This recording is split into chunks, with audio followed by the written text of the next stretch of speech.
Now this is most critical point of discussion, nozzle orientation, which is very important if column is concerned. We are doing it in a different manner. We will not do any kind of nozzle arrangement, but what we will do, we will list out all the nozzles. We'll discuss what they are and how they should be oriented. Okay, we'll try to cover each and every part so that we can understand, we can implement all these specification everywhere. Okay, so whatever type of column you get, we can do the nozzle orientation. So let's start with the manhole. We are talking about one manhole only here in this slide. Orientation of manholes should be with respect to tray orientation. Okay, this is a general statement.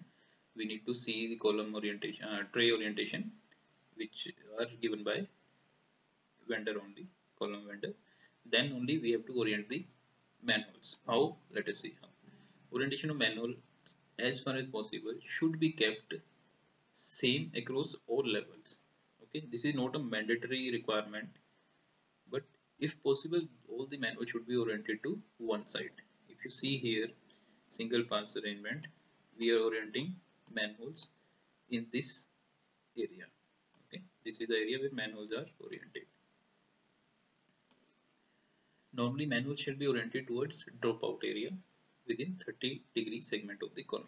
So that means if suppose road side is this way, this side is a road, and we can use 30-degree towards road, because whenever road column is there, we will have to plan a dropout area also, which will be towards road side only. So 30-degree towards road side, we try to align all the manholes. But keep in mind, this is not a mandatory requirement.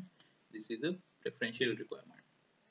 The manhole segment of platform should not be occupied by piping. Okay, whenever we are having one manhole, there will be one platform below this. So that platform should be clear for maintenance purpose. We should not occupy that platform with piping.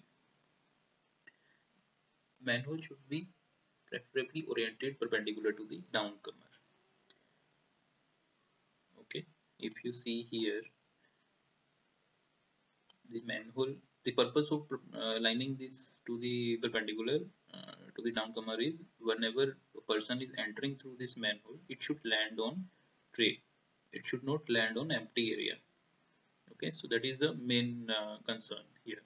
So wherever manhole is there, it should, the person who enters, it should land on tray only. So that is the only purpose. Manholes are to be oriented keeping provision for maintenance and operation needs. Okay, when person is entering here and he is landing at this point, he should have proper standing space.